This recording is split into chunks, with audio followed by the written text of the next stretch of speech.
Okay, it looks like we're beginning. We've got some folks kind of trickling in here.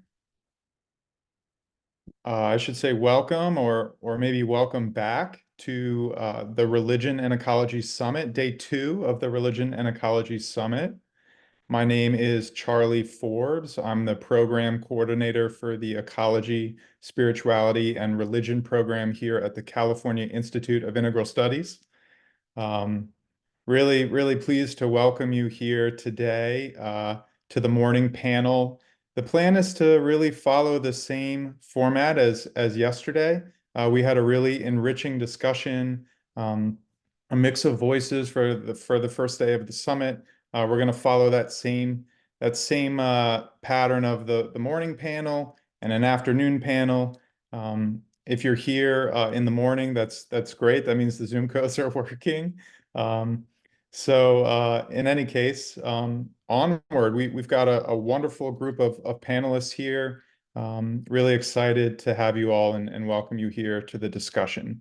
So I'm going to pass along to our moderator here today, Dakota Limon, who's a PhD student in ESR and really thrilled to have her skillful facilitation of the panel. And without further ado, Dakota, welcome and thank you so much for being here. Thank you, Charlie. Hi, everyone. Welcome. Happy to have you here today. I'll be moderating today's panel. As Charlie mentioned, my name is Dakota Limon, and I'm a PhD student in ecology, spirituality, and religion at CIS. So the panel today is entitled Ecological Possibilities in Queer Lifeways, which explores the intersections of queer identity and ecological concerns, discussing transformative approaches, ancestral connections, challenges to medical perspectives, and support for LGBTQIA+ students and understanding climate change. So we're delighted to welcome 4 wonderful panelists to share their work with us on these topics, and hopefully we'll have time at the end for a Q&A. So if you have questions for our panelists, please feel free to use the Q&A chat function, which is located at the bottom of your screen, to send those in to us. And just a note to the panelists, we have about 2 hours together, so roughly 20 minutes allotted for each of your presentations. So thank you for being mindful of our time together. And so to begin, our first speaker, Dr. Whitney Bauman, whose talk is entitled Queer Reattunements, Transformations Toward a Critical Planetary Romanticism. Whitney is a professor of religious studies at Florida International University, FIU, in Miami, Florida. He's also co-founder and co-director of Counterpoint, Navigating Knowledge, a nonprofit based in Berlin, Germany, that holds public discussions over social and ecological issues related to globalization and climate change. So his research of interest fall under the theme of religion, science, and globalization. He's the recipient of a Fulbright Fellowship and a Humboldt Fellowship, and in 2022 won an award from FIU for excellence in research and creative activities. His publications include Religion and Ecology, Developing a Planetary Ethic, Environmental Ethics and Uncertainty, Tackling Wicked Problems, and the 3rd edition of Grounding Religion, a Fieldguide to the Study of Religion and Ecology. He's also the co-editor with Karen Bray and Heather Eaton of Earthly Things, Immanence, New Materialisms, and Planetary Thinking. His next monograph is entitled A Critical Planetary Romanticism, Literary and Scientific Origins of New Materialism. So welcome, Professor Bauman, and I will hand it over to you now. Thank you so much, and thank you for the invitation and the kind introduction to be here. Just setting my timer so I make sure I don't go over. Okay, let me share my screen real quickly. Okay. I think there. Can everybody see this? Okay, good. All right, so again, the title of my talk is Queer Reattunements, Transformations Toward a Critical Planetary Romanticism. And this comes from a lot of work that I've been doing over the past 10 years. That mostly is a project that is, number one, and this is what the book will eventually be about. It's a critique of reductive materialism and looking for a non-reductive understanding of materialism. And I do so by looking back at some of the more romantic scientists in the 18th and 19th century, and also a critique of also absolutism and thinking either religiously or scientifically. And it's also an attempt to look at how both science and religion have queer can represent a world that's much queerer than we often think of. So trying to queer science and religion and develop this non-reductive understanding of materialism in this book project. And I do so, excuse me, oops, great, okay. I do so in conversation with the work of several people, but one of them being primarily Delia Nasser, whose great book, Romantic Empiricism, Nature, Art, and Ecology from Herder to Humboldt.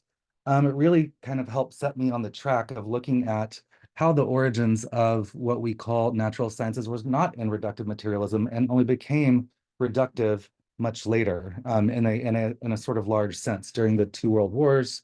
The science was hitched to progress and weapon making, and then after that, the Green Revolution. So it became about sort of this reductive productive model of science. But all of these early, what we would now call scientists, were more like these romantic thinkers, especially in Europe, not necessarily in England at the time.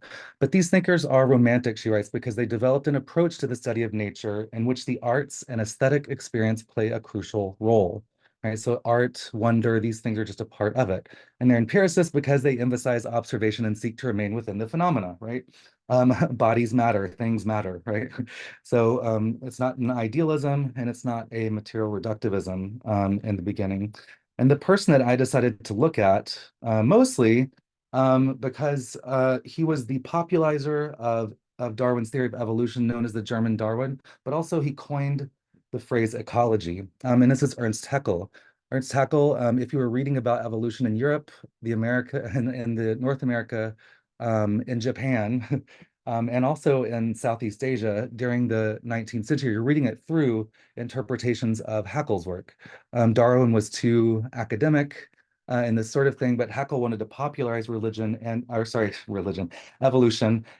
thought that the theory of evolution would turn into a new religion that would get rid of all other dogmatic traditions. So he thought, and he called this monism, and he sort of was a preacher for evolution. And of course, there are some components of his work that are really problematic. His understanding of evolution was tied to a progressivism, which I think is not helpful. And like many other European scholars at the time, were ranking civilizations and languages from the primitive to the most advanced, which was often of course, language that they spoke. And he also was the one who first did a tree of human evolution. And of course, Europeans were at the top of that. So there's quite a bit of colonial sort of anti-Semitism, but also racism in his work. So what I'm trying to do is critically retrieve him, not take everything that he suggested at the time. But this was one of his famous quotes from the world riddle, the riddles of the world, riddles of the universe. He says, the whole marvelous panorama of life that spreads over the surface of our globe is, in the last analysis, transformed sunlight. So if anything, Haeckel has this really interesting understanding of what I would call an immanent framework, a non-reductive materialism, brings ideas and matter together, nature, culture, and history, and humans, all things human, are then part of this evolutionary process. By the way, these are all his images. He has thousands and thousands of sketches and images, and he influenced the Art Nouveau movement and also modern dancers such as Isadora Duncan. He also had a big influence on Jack London, for instance, and some other poets in the US. So anyways, okay. So that's Haeckel. What is for him, what does evolution, putting humans into an evolutionary context, do? Well, again, it says that from this point forward, humans are not sort of outside of nature, and all things humans are not outside of nature, but ideas, values, truths, beauty, and spirituality must emerge from the same process. And for him, there is no sort of hard distinctions between abiotic life, biotic life, animal life, human life, plant life, this sort of thing, right?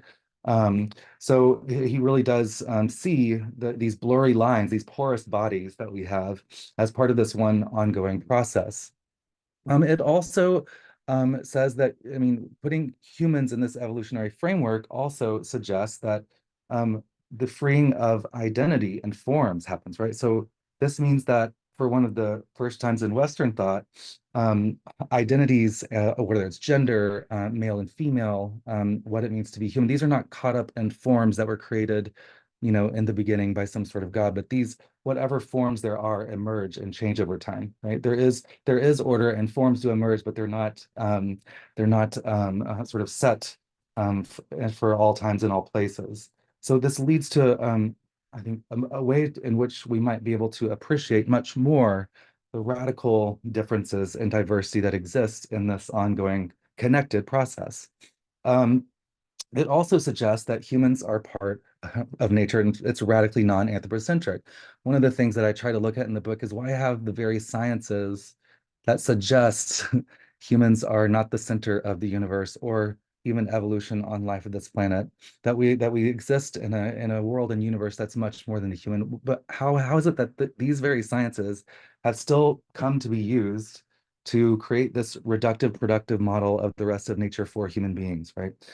So it's a little bit it's a contradiction. But anyways, for Haeckel, right, he would make controversial statements that said, at the embryonic stage, a dog embryo and that of a noble are just the same, right? There's no difference, right? But then he would also go on to say humans are the most evolved on the planet, and within that, so just some contradictions that sort of exist in there. Um, and again, evolution makes history a part of nature. It's a precursor then to questions of hermeneutics, not just for philosophy, but also for the sciences. Things must be interpreted. There is no space from which to see the whole. We are a part of it, right? So um, therefore, all data are interpreted, if you will.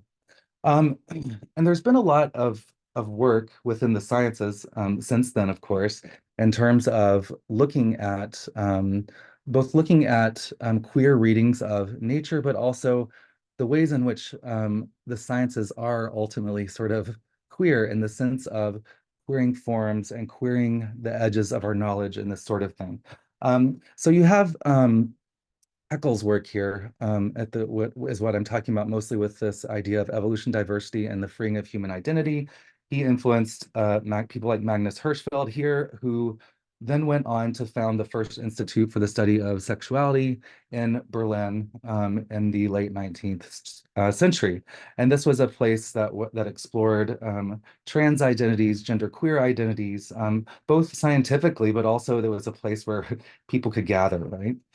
This also Haeckel also influenced the sort of Freikorpskultur movement and the sort of we should be more back to nature and this sort of thing, not only in Germany but also in the U.S. Right. So this sort of evolution began to shift the ways that we thought about human identity as well in these radical in some radical ways.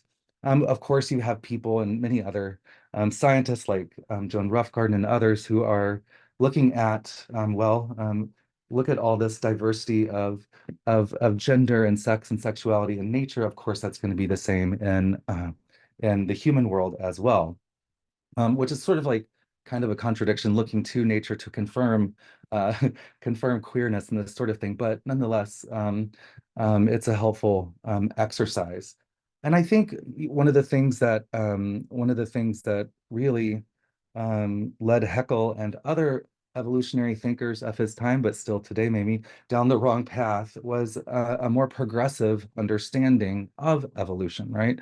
This sort of linear understanding of progress that, one day there are a lot of riddles in the world, and yes, we have to interpret everything, but one day we will figure it all out. And by the way, um, the Germans at the time happened to be the most advanced, right? Because look at our grammar and our language and this sort of thing. So there's that sense of evolution, I think, is for the most part not so popular anymore, and its evolution is seen as sort of more rhizomatic, meandering like a starling murmuration.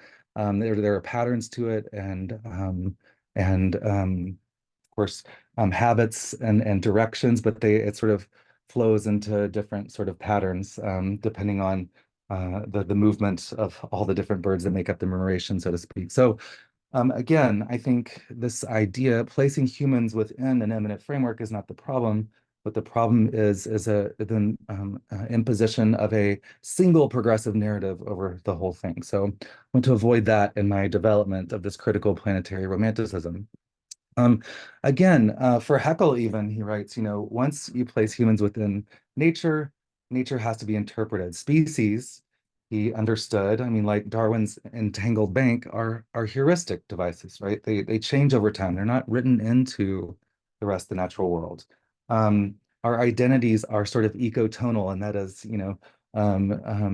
sort of the space in between ecosystems where energy and information are exchanged and eventually lead to shifts within an ecosystem. Our identities are like that too, depending upon where we are, what we eat, what is in our microbiomes, right? There are, the guts of our bodies, right? So humans are radically tied up in these entanglements as well. And so it's hard to see how someone like Elon Musk can sort of argue for, fuck Earth and occupy Mars, and we'll go and start a colony there, because once you take humans out of the planet Earth, we no longer, I think, over time, will we still be the same humans if we are part of this evolutionary and ecological emerging process.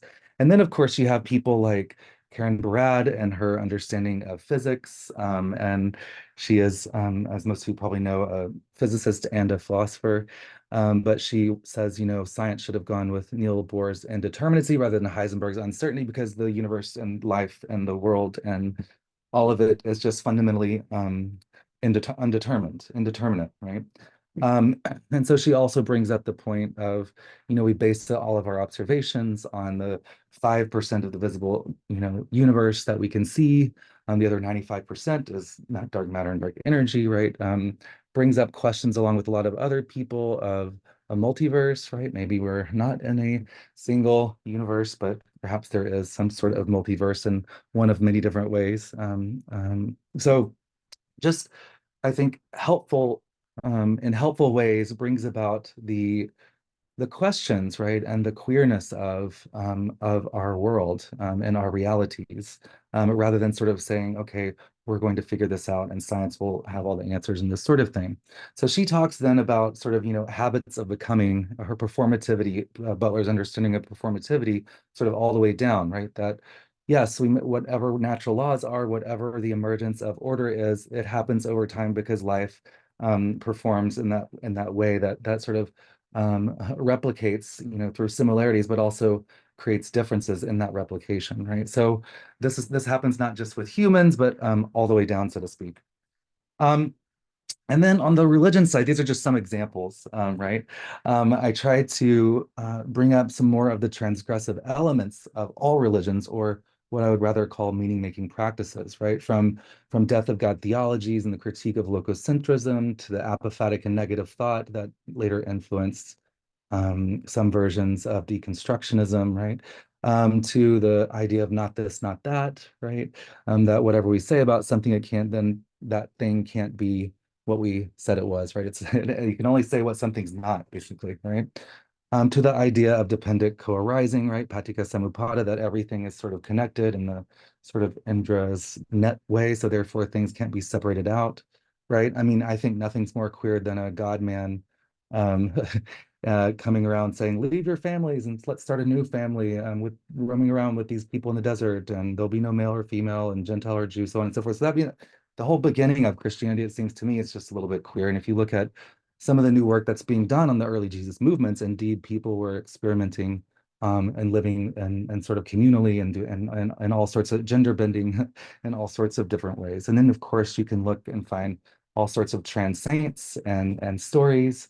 And indigenous religions, you have the trickster figures, right, that sort of blur the boundaries between, once we think we know, says, nope, you actually don't know the boundary between human and animal, living and dead, male, female, so on and so forth, right? And of course, I think yesterday, or perhaps I saw someone post about third and fourth spirits, right? And you find these in every culture prior to the colonization by a monotheistic tradition.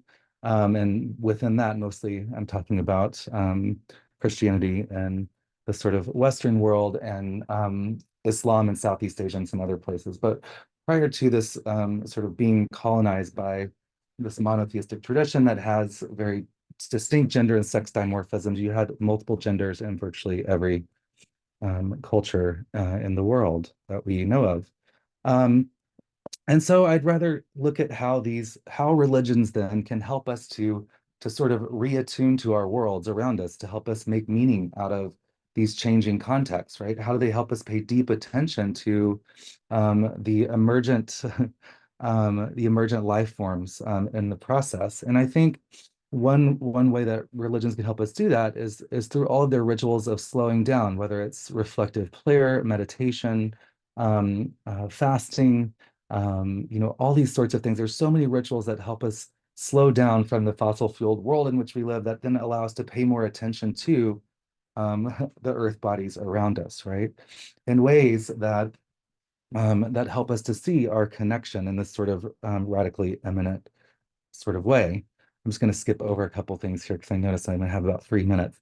And I do think then what we need if in this sort of reattuning process is some wild thinking in the way that Jack Halberstam talks about it, but not just Jack Halberstam, but thinking thinking in sort of wild and feral ways, undisciplined thinking. How do we undiscipline how do we undiscipline the university whose disciplines have brought us these separations between nature and humans, all sorts of isms, climate change, these sorts of things, right? If the modern Western disciplines have helped bring the world, the worlds in which we live about, and there's problems with it, then perhaps we need to undiscipline our thought. And I would argue that we do. And so this is my attempt to undiscipline thinking, is this critical planetary romanticism, or CPR for the Earth. My publisher really liked this CPR bit for the Earth, so I kept it. The first part of that term is, some sort of romanticism. And by that, I mean an eminent sort of framework, one in which sees nature not as dead stuff, but as all vibrant and agential. So you have many of these discourses like the new materialisms, neo-animisms, the distributed agency of someone like Karen Barad within a new materialistic way, these sorts of things, ideas of entanglement, emergence theory, all these sorts of things are ways of trying to think with the planet rather than see ourselves as somehow outside of the process, looking in. But you can't just have any sort of romanticism. We now live in a globalized world and we can't disconnect from that. Even if we stay in place, our daily lives are intersected in different ways by flows of energy, information, and materials. So we need to think in a planetary way, not a sort of global view from above, like Spivak critiques, but also not a parochial or nationalistic view. Again, tying tying nature to ideas of progress, but also to local places can lead to some blood and soil sort of way of thinking, and some very racist and other ways of thinking. So I think we need to think in a planetary, the romanticism has to be planetary. So elsewhere I've talked about the polyamory of place rather than the monogamy of place. And also I think focusing on the planetary helps us to include all other life. It focuses on our earthliness and our animality. And in 20 seconds, I will go through this last slide. And so finally, the third term of this critical planetary romanticism for the Earth is that it's not a naive romantic connection. There isn't one size fits all for the way in which we experience nature, right? Different embodiments matter differently. There is no sort of one way of thinking or experiencing what we call nature, right? We have to pay attention to the ways in which different bodies are both treated, but also experience nature and the world. So we need all these critical theories of race, gender, queer studies, disability studies, class, post and decolonial studies, animal studies, affect theories, right? All these different ways of critiquing our own experience of nature and including the multiple experiences of nature that at any one time in the process of naturing sort of lead up to what I might call the planetary. And I think I'm going to end there. I do have this one more slide that sort of looks at, okay, so what's some guideposts, but I can talk about those later in the question and answer session. So thank you.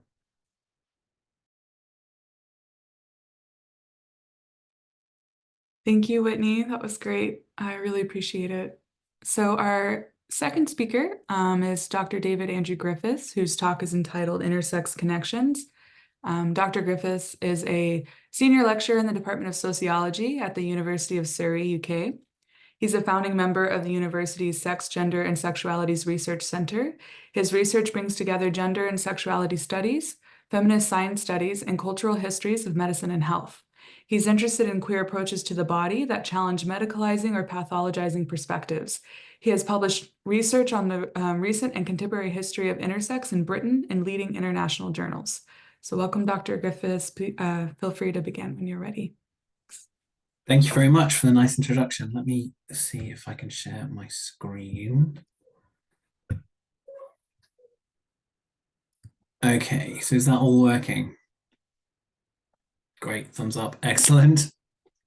I will also start my timer so I can try and keep time. Okay, so thank you very much for the invite. When I was initially invited, I was actually a bit unsure of what I could contribute to the discussion. Like, as Dakota kind of nicely said, my research at the moment is into intersex history, and that's what I'm working on and publishing on. And so I thought, I'm not really sure what I can contribute here, but I'm really glad I said yes, because it gave me a really interesting opportunity to try and kind of make connections between my current research in British history of intersex and intersex studies more generally, and some research that I did a few years ago that came out of my PhD and my kind of broader interest in queer ecologies. So that's one reason that the paper is called Intersex Connections, because it's about me trying to kind of look for those connections in my own interest and research. But also, more than this, I found that through doing this, I found that the concept of connections, something that kind of queer ecological thinking helps us to think through in depth, is itself useful, I think, for intersex studies. So I'll spend the paper kind of taking you through this thought process a little bit and thinking through some of those kind of relevant connections. It's a little bit speculative, as I say, kind of put together these kind of connections in my own head, but I'm happy to have any discussions or take any questions in the discussion at the end. So hopefully this moves on. Yes, so in particular, what I'm going to do in the talk, I'm going to talk about a paper I wrote and published in 2015 called Queer Theory for Lichens.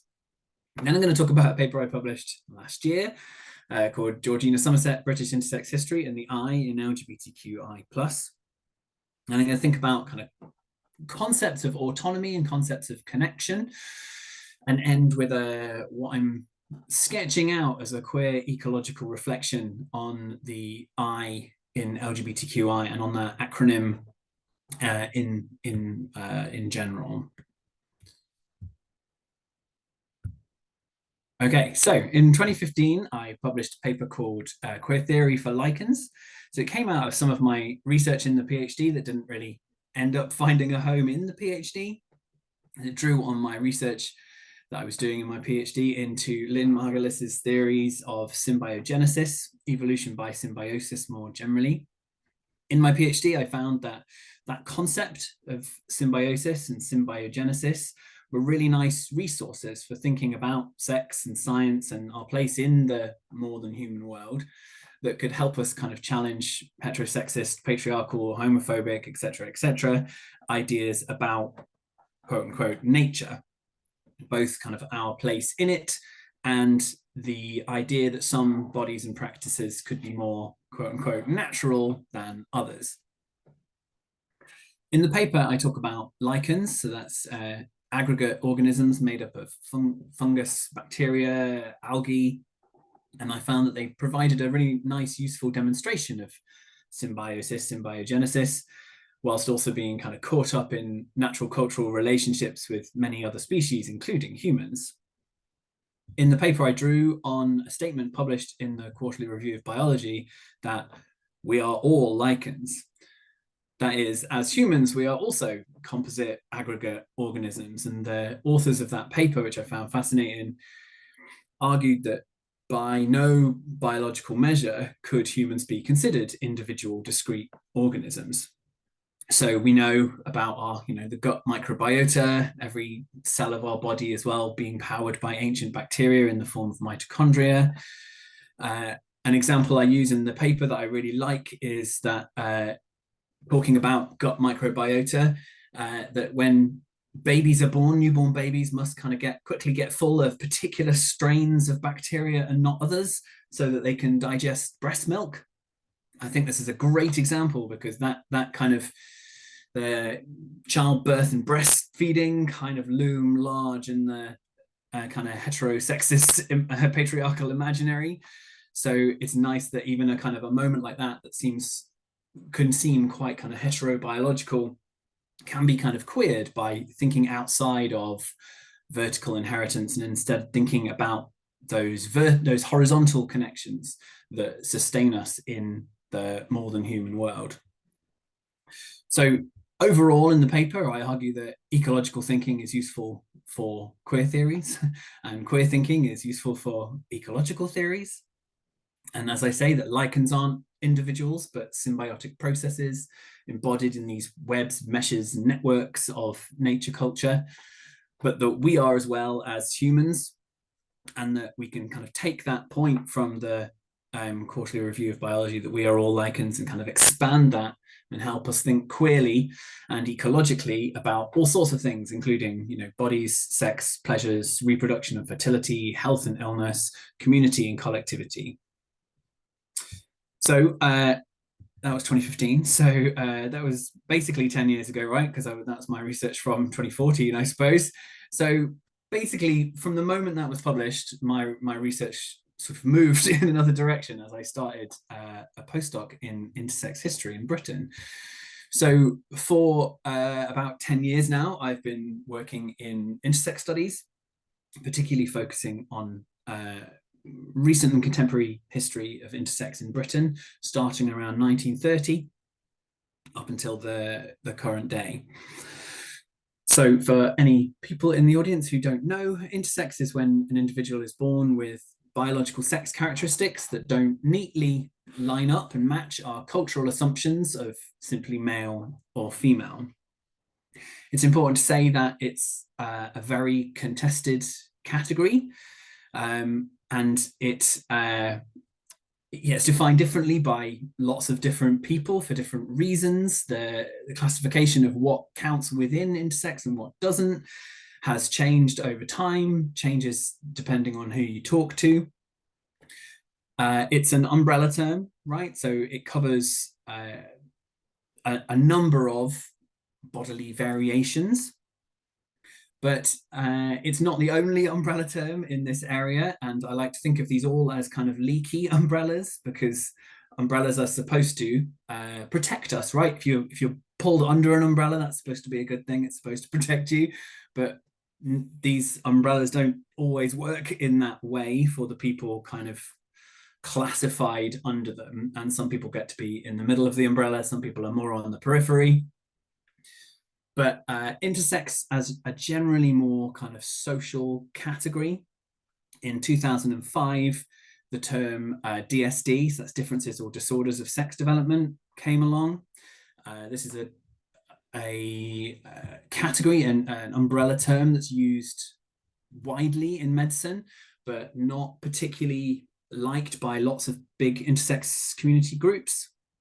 More recently, the term VSC has been emerging, the variations of sex characteristics, but all of these are umbrella terms. So even if people agree that that is the right term to use, there's not agreement about what counts, what should be included under the umbrella, and whether being under that umbrella actually protects you and from what, etc. And we can also add on to our list of leaky umbrellas LGBTQI+, and I'm going to come back to that, because the question about do you include or not the I and LGBTQI is a live one, and also queer, right? Often used as an umbrella term, supposedly more expansive and more helpful to include more people in, but we can still ask these same questions of our umbrellas, I think. So there's a rich history of the medical understanding of these variations, whether we call them intersex or VSC, DSD, etc. as well as a rich history of cultural movements, patient advocacy, media reporting, literary and fictional representations across the world, but my research tends to focus on those in Britain. And what I found from my research is that a lot of interesting stuff from the past is interesting in its own right, but also sheds light on contemporary issues and contemporary questions and tensions and impasses. So, for example, what I will come back to is that my work has revealed just how entangled those letters of the LGBTQI plus acronym are, and the real kind of interesting boundary work that goes on in defining each of those letters as in and similar, but and out and different at the same time, and how that kind of boundary work is really still kind of in process and causes tensions and has questions, and historical work can help us kind of think through some of those questions. So as part of that, last year I published a paper on Georgina Somerset. So Georgina Somerset, this woman here in these pictures, was born in 1923. She was raised male until her 30s, when she had some medical intervention and re-registered as a woman.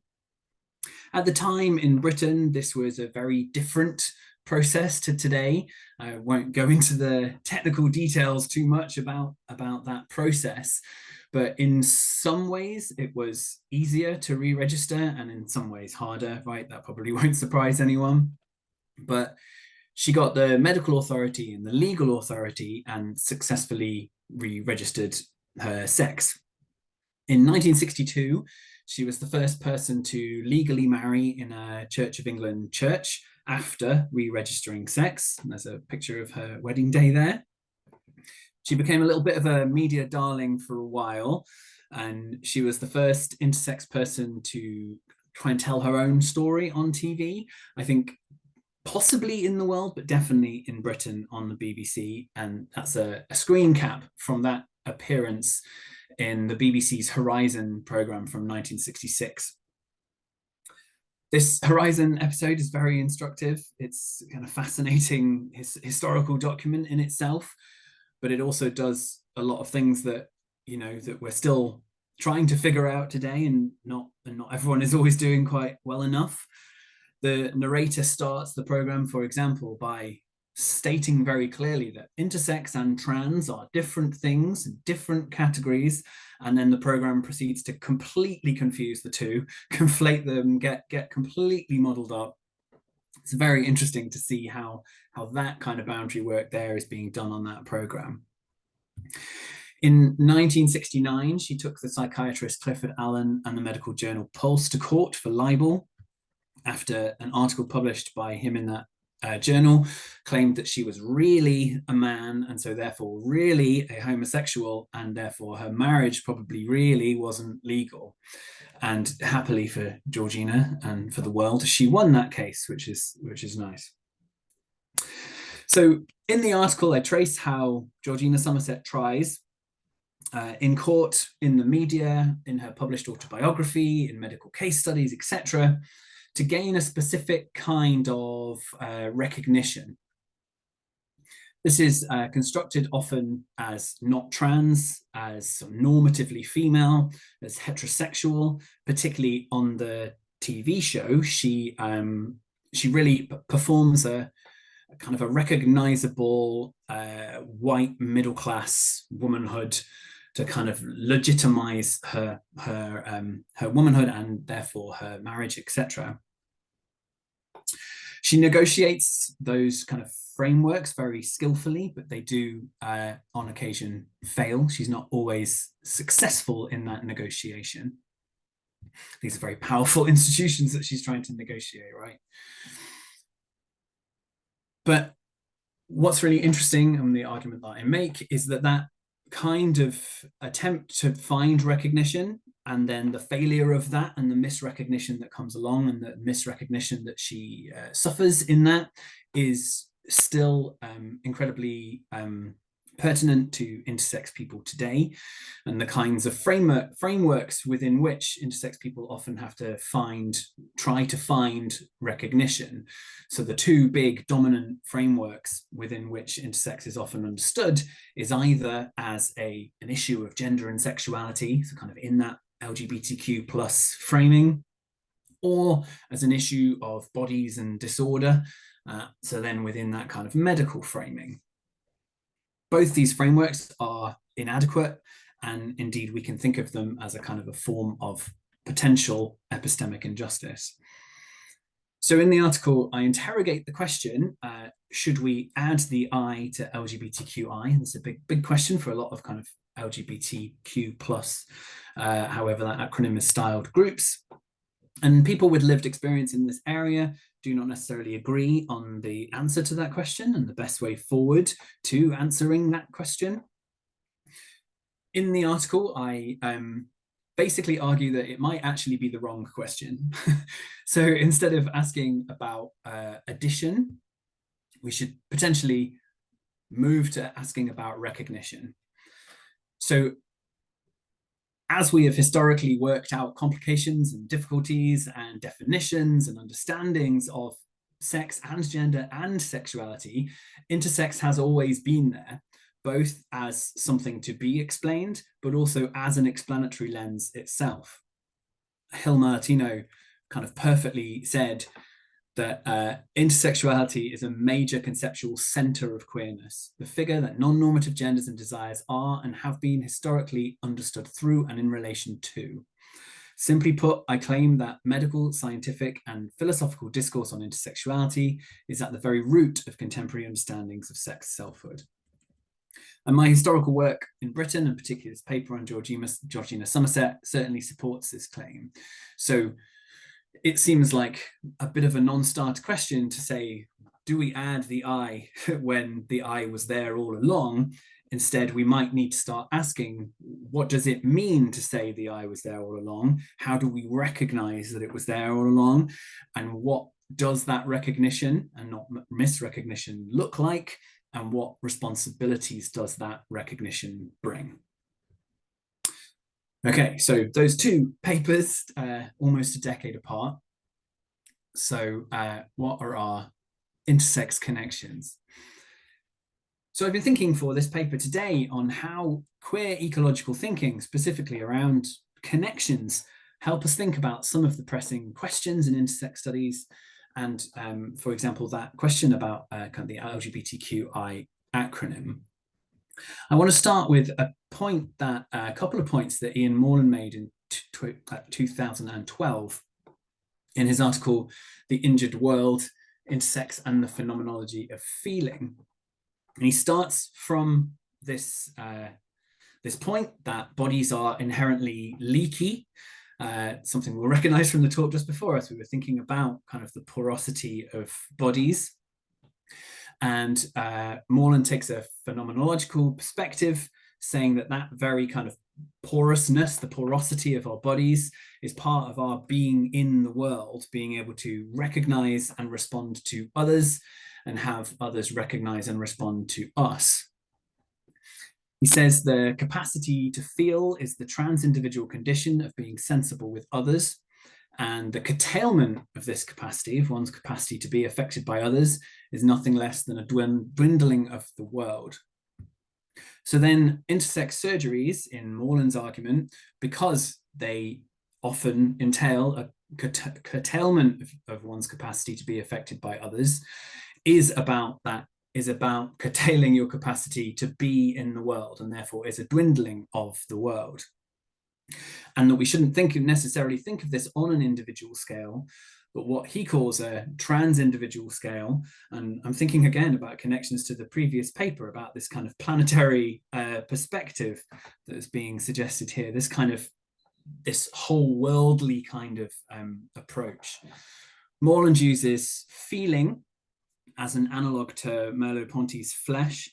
And here's another kind of intersex connection in this paper, that Merleau-Ponty's phenomenological articulation of flesh was important to David Abrams' coining of the phrase, the more than human. So there's a kind of phenomenological connection here in some way that needs a little bit of excavation, I think. And as Moreland says, we are of one flesh, as expansive as the world. And if we are in that flesh, all of us, then if intersex surgeries occur anywhere in the world to anyone, then that is an injuring of the flesh of the world. But what it's doing to individuals is pulling them out of webs of connection, response, feeling, and flesh.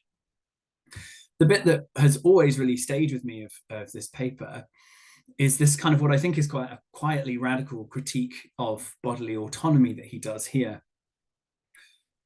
Because bodily autonomy is a huge issue in intersex activism, but what Moreland arguments that that actually intersex treatment might make people too autonomous, pull us out of kind of webs and networks of connection, meaning it makes it then harder to find kind of ethical collectivities of people and to make connections and find ourselves responding and being responded to. We might also link this to Kate Sandilands talking about mourning and melancholia, the feeling bad, the lack and loss. Ian Moreland talks a lot about the kind of that lack, and the kind of a shared lack in the world is something that we can kind of work on towards ethical collectivities. And I see a similar kind of argument in Kate Sandilands talking about mourning and melancholia in terms of a lack cuts in the flesh of the more than human world in terms of kind of environmental and climate change. But perhaps that can be a useful framework for thinking about intersex as well, and pushing from the feelings of lack and feeling bad towards a kind of ethical response and ethical collectivity in the face of that lack. And I realize I'm running out of time, so I'm going to get finally to my final points. Okay, so to return to the question I posed in my paper about adding the I and recognizing the I, through the process of thinking through these intersex connections between the historical work and my interest in queer ecological thinking, I'm wondering here about what might be gained from thinking about umbrellas, thinking about those leaky umbrellas as ecologies. I'm wondering if we can think of LGBTQI+ as an ecology, and whether that changes our role of the kind of the I within that. I think what's useful in that is that ecological thinking isn't necessarily kind of utopian, right? Ecologies are dangerous. Interconnectedness within ecologies is about being open to transformation, to development and growth, but also to destruction and possibly death. And there are those kind of pros and cons in including I and intersex within the kind of the dangerous LGBTQI+ ecology. But I think there's a potential for thinking about that as an ecology, because it might help us ask more fine-grained questions, right? So not just asking, do we just whack on an I onto LGBTQI? Rather, it makes us ask more kind of fine-grained questions of what the relationships are, the dependencies, the responsibilities within that ecology.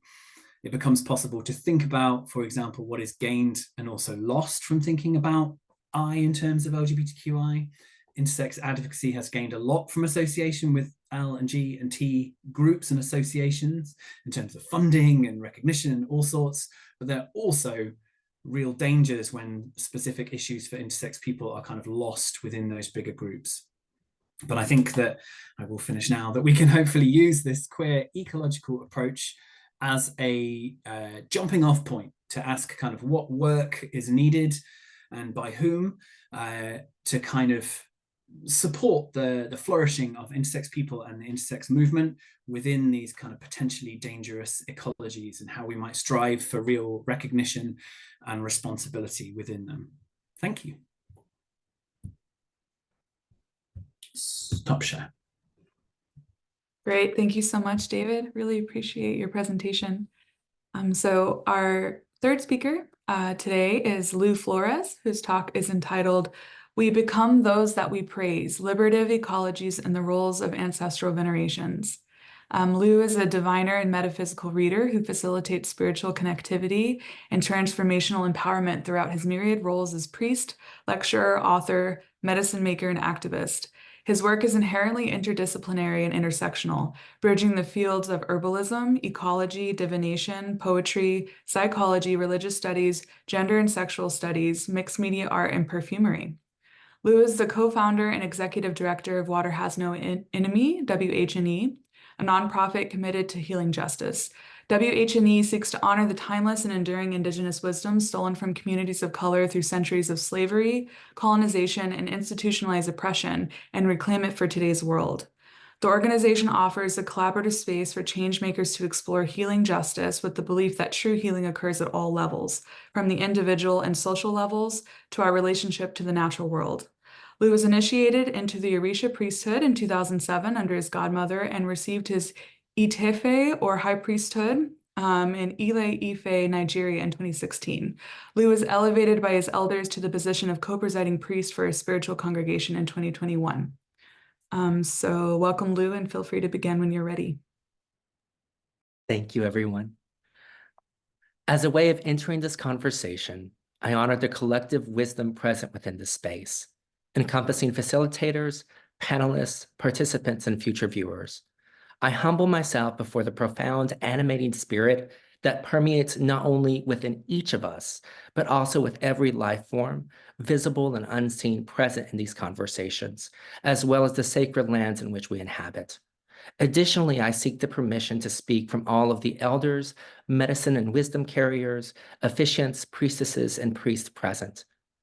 As a gesture of reverence and intention setting, I would like to offer libation to honor the ancestors, the spirits of the land, and all beings present, inviting their guidance and blessings as we embark on this conversation together. Omi tutu. Ona tutu.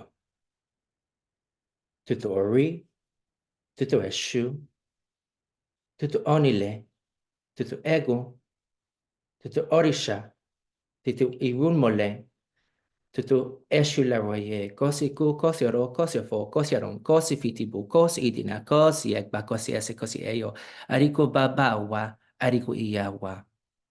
We call on the spirit of the fresh waters, the cool waters, the waters of vitality. We ask that these waters be present in everything that we do.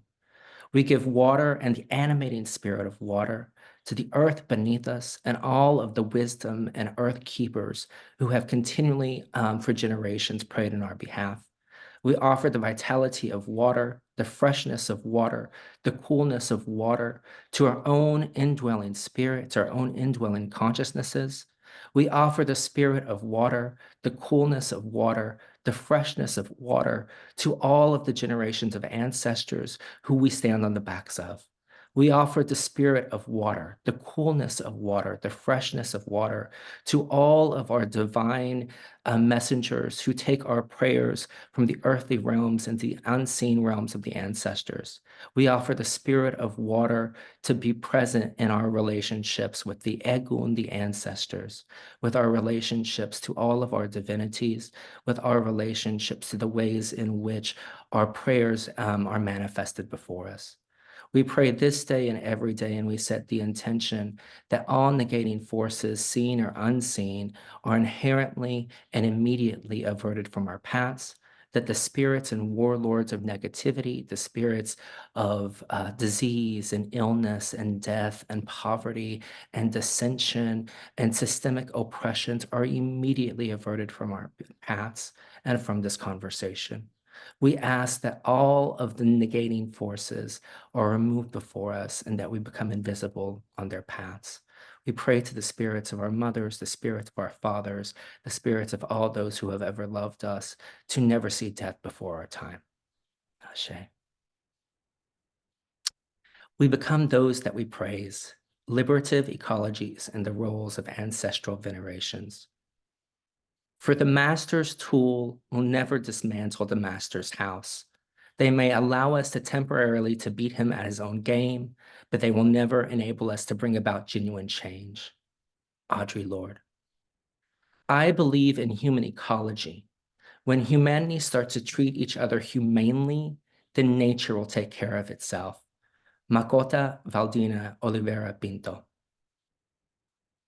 The consciousnesses accountable for the multitude of issues we face today, spanning from global climate crisis to reproductive health restrictions to anti-trans and LGBTQIA+ legislations and the genocides unfolding across the globe, will never be the ones to engender sustainable remedies and solutions. These same consciousnesses often advocate for further development or to pursue a war against global warming, species and habitat loss, and human misery itself, failing to address the systemic oppressions that perpetuate such sufferings. Rather than confronting the root causes of imbalance in our relationship to each other, much less to humanity and the earth, they seek to remedy problems through continued conquest and domination. It is imperative to confront the stark reality that journey towards true change is unattainable as long as our relationships with one another, nature, and the broader environment is characterized by aggression and exploitation. Forging a fresh path forward that averts perpetuating these issues in different guises requires embracing new paradigms of wisdom that transcend the constraints of the Western body politic. How then do we step out? How then might we dismantle brick by brick the house that oppression built to create a new vision of tomorrow? When I speak of liberative ecologies, I gesture not towards speculative imaginings, but rather to its etymological radical, that is to say, its embryonic root. Oikos, house, plus ology, study. What does it mean to make a home, a house? How can all beings held within it? In Orisha traditions found both within Western Africa and Afro-diasporic communities of the New World, the use of the word ile designates one's literal home, one's compound, one's primary source for understanding the relationship between the self and family, the self and community, the self and the world around us. In Jinle Yoruba, deep Yoruba, or esoteric Yoruba, the ile is not just the physicality of a home or a house, but the spirit that resides within it. It becomes a microcosm, an encapsulation of the entire universe, where we are taught that sacredness is not divorced from everyday reality, but that it arises within and through our intentionality.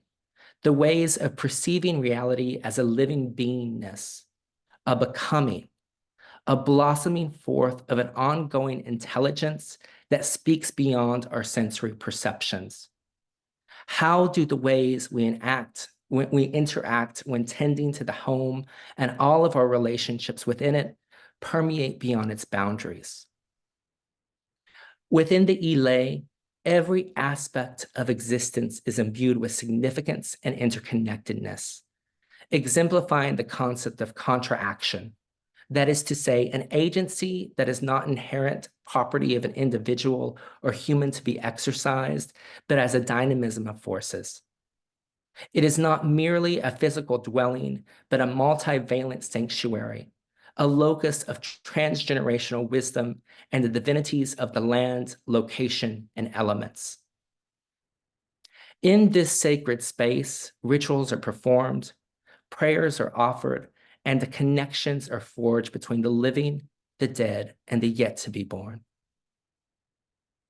From the concept of ile, let us now consider the earth, or onile, translated as owner of the house or owner of the home. Just as the ile symbolizes our literal home and spiritual sanctuary, the earth serves as the ultimate dwelling place for all beings, encompassing the vastness of our shared experience. In indigenous traditions worldwide, the earth is revered as a sacred entity, a living consciousness which has its own agency and intelligence. It is not merely a passive backdrop to human activity, but an active participant in the intricate dance of being and becoming. Like the ile, The Earth is teeming with interconnected ecosystems and beings, each playing a vital role in the tapestry of existence. In our interactions with nature, just as in the interactions within our homes, how do we choose to relate? Do we engage climate crisis as a chore, as a burden, as a battle against consumerism that must be dominated? Or do we create a new paradigm of relationship tending? Spiritual heat within these traditions represents the inflammation that occurs within our consciousnesses, a state of being unbalanced, chaotic, and raw. Just as physical inflammation can arise from various stressors and imbalances within the body, spiritual inflammation manifests as a result of the somatic disruptions and extends into our energetic equilibrium. It represents a disturbance in the natural flow of energy within us, limiting our ability to perceive possibility and disrupting our sense of inner harmony and balance.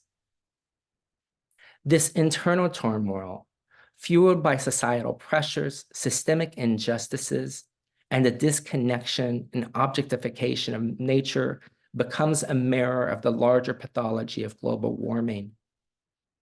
Just as our internal landscapes are disrupted by the stressors and imbalances caused by systemic oppression, so the Earth's climate is destabilized by human activities and environmental degradation created as a result of this inflammation. The relentless pursuit of material wealth, the exploitation of natural resources, and the commodification of life itself all contribute to a state of spiritual inflammation that permeates our individual and collective consciousnesses. In this sense, spiritual inflammation becomes a feedback loop, a vicious cycle that intensifies the inflammatory responses within us and reinforces patterns of disconnection, exploitation, and environmental degradation. Our inability to perceive and address the root causes of this internal turmoil only serves to exacerbate the larger climate crisis, perpetuating a cycle of destruction and imbalance. As we look to address the climate, we must engage at the same time the spiritual heat within ourselves and our societies. This requires a deep commitment to inner healing and transformation, a willingness to slow down, to literally cool our thoughts, and contemplate our actions in order to cultivate a sense of inner harmony, balance, and reconnection with the natural world. When we speak of the work before us, of the liberative paths of sustainability, of the journey towards a queer ecology, I would have us call on the ancestors who lived in times before these intentionally created systems of oppression. Ancestral veneration is more than just honoring those who have come before us. It is a profound acknowledgement of the interconnectedness of all beings and the enduring impact of their presence in our lives. These ancestral voices and memories are not distant echoes of the past. They are alive within us, woven into the fabric of our being, encoded into our cells and DNA. When we allow those voices to speak of their experience, we align ourselves to the possibilities and solutions outside of our current imagination. As we engage in the process of interaction, we awaken these ancestral voices within us, tapping into their wisdom and resilience as we navigate the challenge of the present moment. In do so, we reclaim our power and agency, drawing strength from the stories and struggles of those who have come before us. But ancestral veneration is not just about looking backwards. It is also about looking forwards, invoking those spirits of those beings yet to be born into a world of liberated from the shackles of oppression. And calling upon their presence and wisdom, we envision a future where all beings can thrive in harmony and authenticity, liberated from the constraints of heteronormativity and binary thinking. In this way, ancestral veneration becomes a dynamic and transformative practice, a sacred thread that connects past, present, and future in a continuous dialogue of healing and liberation. As we dismantle the structures of oppression that have long confined us, we do so with the knowledge that we are not alone. We stand on the shoulders of giants, guided by the wisdom of our ancestors and the promise of a future where relationality is celebrated and honored in all its beautiful diversity. Thank you.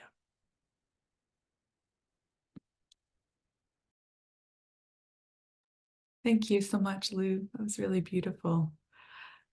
So our fourth and final speaker is Amy Bohorquez, whose talk is entitled Ensuring Support for LGBTQIA+ Students When Teaching the Impact of Climate Change. Amy is a biologist and an educator working and living in Oakland, California. She has been biology faculty at Laney College, Oakland for more than 20 years. A former community college student herself, Amy's research focuses on ensuring student well-being is paramount for curriculum design when covering difficult topics including climate change and systemic medical scientific oppression, with emphasis on students of non-dominant cultures. Working to decolonize science courses through contemplative practices, Amy's research centers students, encourages self-reflection for all community members, and re-examines the materials we teach. As a queer faculty member, Amy is also a founding member of the Lavender Project at Laney College, which is a collaborative group of students, classified professionals, faculty, and administrators whose goal is to improve the welcomeness of our academic environments to ensure all students feel safe and welcome. So thanks for being here, Amy. Thank you. And thank you all so much. These last three presentations were so amazing and wonderful. And I also want to appreciate that many of the themes addressed in those presentations kind of all culminate with mine. So great job at determining the order of the presentations themselves. So I will share my screen now. I will say too, my cat just finally jumped off my lap. So I can actually move my arm, which is helpful. Right. So let me just move the bar for a second. Okay. And as Dakota just mentioned, so again, my name is Amy Borges. I'm biology faculty at Laney College and a PhD candidate here at CIIS in ecology, spirituality, and religion. And my research has focused, as was mentioned, on mainly the decolonization of science classes through contemplative practices. So how can we introduce topics like meditation and mindfulness and movement, self-reflection in our teaching to ensure the well-being of all community members as well. But today I wanted to focus specifically on how to ensure support for LGBTQIA+ students. And I have to appreciate, yes, the acronym or the use of the word queer or various language around the population of students that I will be discussing is debated and discussed. And so throughout the presentation, I'm utilizing the terminology used in the papers that I'm citing, as opposed to saying one is more inclusive than another, etc. Right. So what I'll be doing then is talking a bit about climate change and mental health. So kind of ways in which climate change has affected mental health, talking specifically about stress with college students, and then again, focusing in on LGBTQIA+ students and why differences in life experience may lead to more vulnerability in these conversations. And then kind of closing out with the importance of welcomeness in classrooms and ensuring that we're creating supportive learning environments. So climate change and mental health, of course, could be a conference all on its own, and it is, right? And there's a lot of research going on right now about the importance of addressing issues of mental health when looking at the impacts of global warming and climate change. And a lot of this research is coming out of the countries we refer to as Canada or we refer to as Australia, including research done by Glenn Albrecht, who coined this term solastalgia, right? So kind of stemming from the discussion of nostalgia or looking back kind of, at your past and things in a positive way, but how do we experience the loss of our home So thank you for Lou for talking about home, right? When it seems to be disappearing, like what does that mean, right? Whether we're talking about loss from climate change, or again, kind of how climate change and other aspects may have led students to experience this loss of home differently.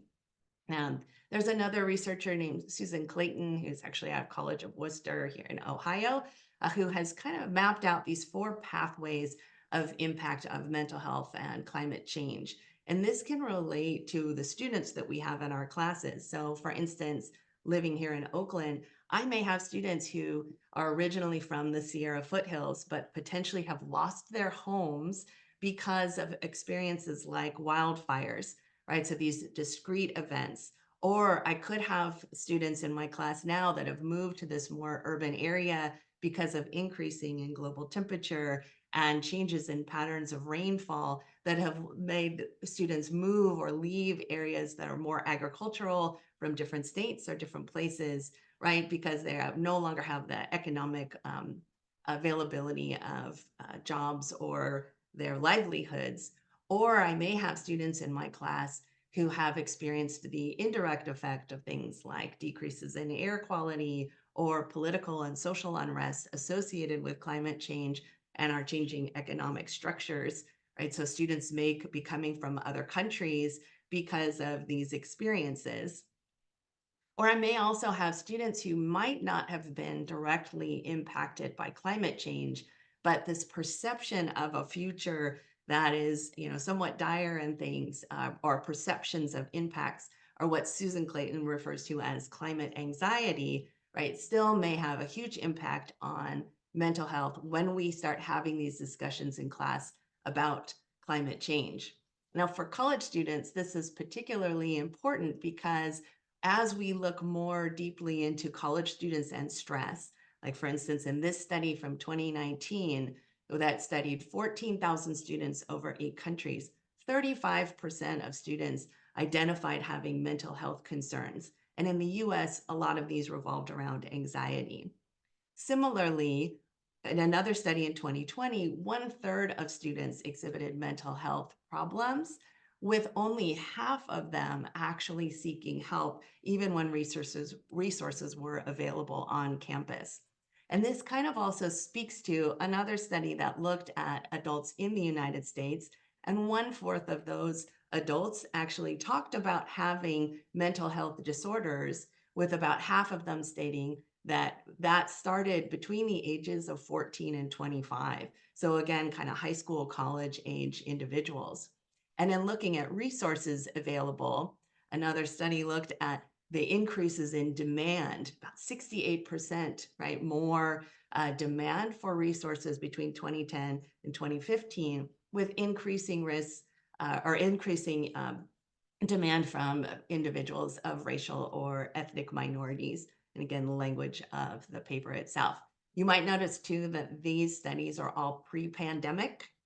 And we know now that our students actually are experiencing a lot more levels of mental distress and mental health insecurities due to the last few years and the situation that we all lived through. So when we're looking at these kinds of stressors already, and then looking at climate change and this concepts of, anxiety and other mental health concerns, if we start looking at LGBTQIA plus students, we also have to consider this idea of home and differences in the experiences of our LGBTQIA students as we have these conversations. Because in a study released by the JED Foundation, they found that LGBTQ plus students in high school, college, and universities viewed themselves and their future more cautiously than students that did not identify in this manner. And some of this comes from increasing risk of situations like loss of home or loss of family support. So other research looking at homelessness in particular with LGBTQ youth found that about 40% of homeless youth in large cities, particularly in cities like San Francisco and New York, Los Angeles, identified as LGBTQ. However, only about 42% of homeless agencies had resources available for students or for youth identifying this manner. In these cases too, a lot of these students identified that they had family rejection or had experienced abuse in their homes, which is partially the reason why they ended up in a situation where they were unhomed. In looking at New York City in particular, and the average age of students who or youth who became unhomed and identify as LGBTQ, the average age was 14 years old, 14.4 years old. And for transgender youth, that was 13 and a half. So these issues of home, right? What does it mean to have a home or to lose a home makes our students more vulnerable for these conversations on a global aspect of what it means to lose a home. And in many cases, the agencies that are responsible for homeless shelters aren't necessarily moving this as an important factor of addressing issues of LGBTQ youth. We also know that there will be a disproportionate impact of climate change on communities of marginalized groups, unsupported groups, communities of color. And in similar research, about 1 in 3 people who identify as LGBTQ also identify as a person of color. And with students in particular, a lot of students who are both students of color and LGBTQ identified that 48% of them had been discriminated against, with about 15 actually experiencing physical harassment. What this means then is we're also seeing a decrease in retention and college completion, particularly in this case here, of students who identify as Asian Pacific Islander or identify as Black and LGBTQ. And so we're already seeing the impacts of, again, these kind of not ensuring that our colleges are safe spaces for everyone. And then when we kind of add on these conversations, right, about difficult topics, sometimes that can be adding to, again, the vulnerability of the situation. So what we find then is for queer identified students, it's really important that we situate wellness in our classrooms, right? Whether we're talking about, again, like climate change or medical oppression or the history of evolution, right? So like that's something that considering how we present these topics in class, particularly for our students who already may feel like they don't necessarily have a support system at home, they have increasing risks of housing insecurities, right? How can we ensure that our students feel safe and welcome? Which again, kind of leads to this idea of welcomeness in the classroom. So this is important because, as I mentioned, as we start talking about the impacts of climate change and the loss of home or the loss of community or the loss of support, right? Or the institutionalized oppression that's coming from these conversations, we have to acknowledge that this will sit differently with different students, right? So talking about disproportionate impact or talking about potential exploitation, and not to say that these aren't important conversations that we definitely need to have, but we can acknowledge now that these conversations, if we're not considering the mental well-being of our students at the same time, can seem to be less welcoming and will decrease the retention, right, of our students, meaning what could have been a safe place for students who maybe lacked a family support may be gone if they leave our classroom or our institutions. So instead of seeing our institutions as places of support and welcoming, right, often it ends up being the opposite. So in that manner, there's a really big importance to understanding students feel like they belong in class. And some of this can come from things like even just recognizing the reality of stereotype threat, right? So this is research done particularly by Claude Steele, looking at things like demographic data on exams, right? So if students have to check a bunch of boxes about who they are as a person, sometimes that means students have increasing reflections of self-doubt and may not do as well on the exams as if they didn't have to actually fill in those data. And this research stems everywhere from looking at math classes in elementary school to actually they did similar tests with the Harvard golf team, right? So just to prove that this isn't necessarily just for students of non-dominant cultures, stereotype threat affects everybody. Just oftentimes students of non-dominant cultures are seeing these situations as a larger reflection of how what their score does reflects everyone that they inhabit or potentially represent. Similarly, acknowledging the experiences of microaggressions.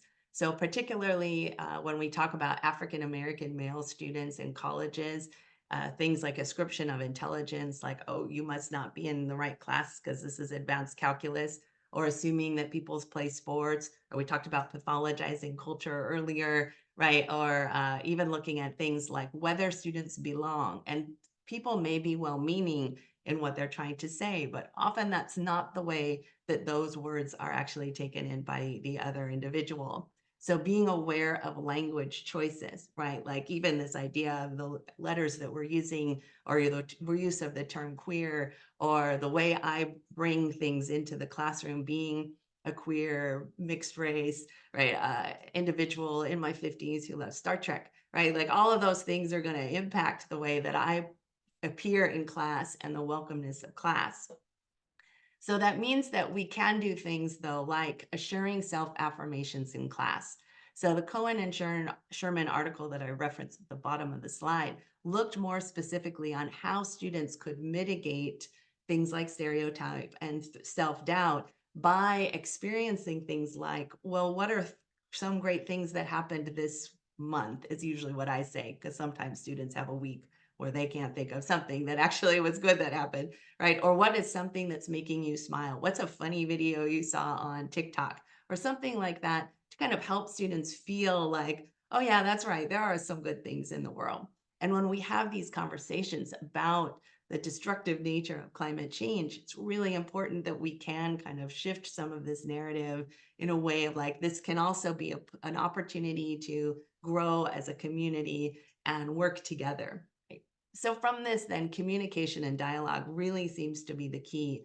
And often this is listening, not even just us talking, right? So in contemplative practices, we talk about deep listening skills. So before you say something, is it factual? Is it necessary? And is it kind? So just kind of letting our students kind of express themselves. Now, granted, like I don't even like saying my students, but I do know that I have a responsibility to hold the space in that classroom, right? This is a job that I take on willingly and want to ensure that everybody feels supported. So sometimes that means conversations, I think I'm leaving the space and I realize this is not going in the way that I thought that it would. And so maybe doing more research on trauma-informed practices might be more applicable. So having kind of support techniques that I can utilize when conversations seem to veer is a big aspect of ensuring well-being for everyone. Because even though my talk right now is focusing on risk of homelessness and lack of family support for LGBTQIA students, the techniques I bring to class will actually help to support everyone. So when we're designing or looking at kind of restructuring, like decolonizing, right, reanalyzing these institutions and ensuring that our colleges feel more welcome, there's a structural aspect to this, like for instance, forms that students fill out. At my college, we changed forms to ensure that they reflected nomenclature and names that students felt better represented themselves. But when students went to register, they fill in that information. 2 pages down, legal names started popping up, right, as an autofill. So that didn't really help, right? That actually kind of acknowledges like, oh, well, we tried this. Okay, we need to fix these things, right? So there's those aspects for our LGBTQIA students in particular, ensuring that we have options for students to choose terminology that best reflects them and names that best reflect them. As a department too, in the biology department, we've kind of all agreed to take this task on of how do we want to ensure that our students feel welcome. Like I said, myself, acknowledging what I bring into the space, how can I hold the space in a way that is supportive for everyone? Because what we really want to ensure that we're doing is having student well-being at the center of what we do, right? And ensuring that all of our students feel supported and benefit from these conversations. And I really find that the key to all of this is collaborating, right? And so ensuring that we have bringing in, like I said, the art, that was lovely, like the idea of the art of science, right? Or the discussions of science, or the fact that my cat has decided to participate in this conversation, right? All of those things can really help to ensure that even when we talk about difficult things in class, students feel support and can make connections with other students and feel welcome and feel like they are being heard, right? Not just listened to, but heard in their reflections of how they experience issues like climate change. So thank you very much for letting me speak today. I really appreciate it. And just here's some of the citations that I used for this particular talk.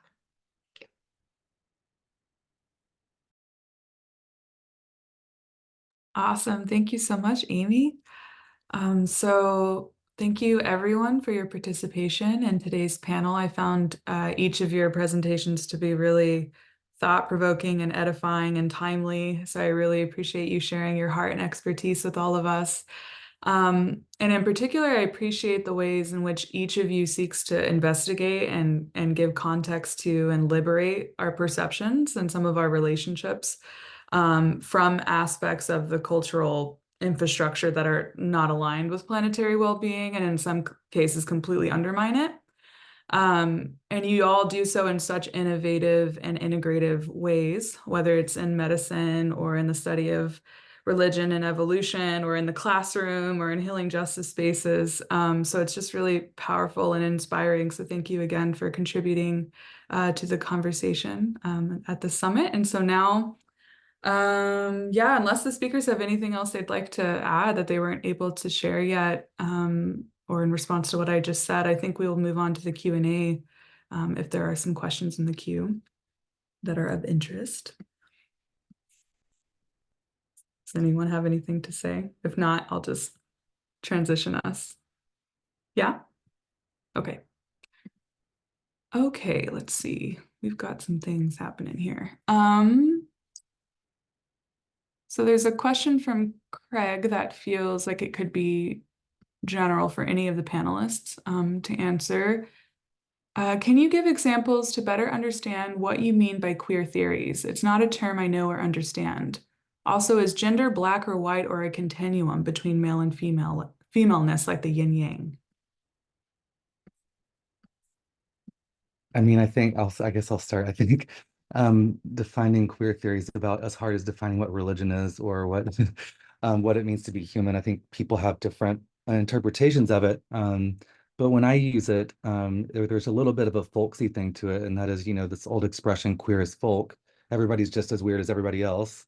And so that's the way we should think about it. And I think it originates with Michel Foucault and Judith Butler in this line of thing as a critique of identity, a critique of stable identities that exist, a critique of stable genders or male, female that exists, right? These things over time develop in certain ways of becoming. So for instance, if I showed you a pair of high heels right now and I said, who are these for? You would probably say a woman or a drag queen or, something like that. But in fact, high heels were made first for Prussian soldiers so they could fit their shoes into stirrups, right? So that the idea of what a high heel is, or the way that, the image of women's divinity used to be much a little more plump, and now the ideal is like the skinny woman, so there are different ways that we are shaped by these evolving sort of markers all the time, and no one can perform gender or sex identity perfectly. And so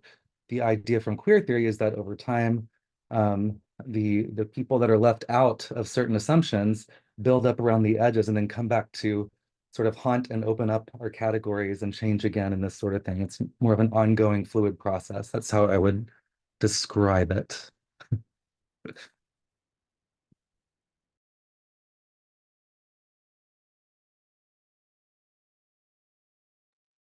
So the question about male, female. So I think one of the things as a biologist, right, very few things are as binary as society likes to pretend that it is. Whether we're talking about even chromosomal expression of XX versus XY, like it's not just, oh, these things, you can't make nice charts that are, very defined, which is, I think, a failing on the part of science in a lot of ways, of the way science has presented science is like, no, it's this, when that's just actually not the case, right? So it depends also on what we mean by those terms. So are we looking at things like gametic production, like do you make eggs or do you make sperm, or are we talking about things like physical characteristics, things of that nature? right. So appreciate the conversation about lichen, right? Because fungus are an amazing example of the fact that non-binaries exist in nature, even in ways that we didn't necessarily consider before. There's species of fungus who have more than 40 different mating types. Right? So again, they don't necessarily make the same kind of gametes as animals and plants do, but they do fuse genes and genetics in differing ways.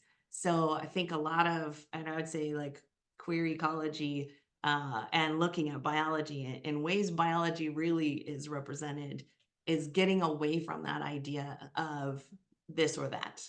It's not a choice of two things. And I don't know about the word spectrum, because to me that means there's ends, but more of just variety, like it's a variation of things. And sometimes we need to simplify to be able to discuss impact, but that doesn't, like, kind of even like these terms that we're using for the summit or for our presentations and stuff, so that people can understand where we're going with it, but acknowledging that often those words are limited in their expression, right? And that they frequently mean more than the way we're using them. So hopefully maybe that answers the question.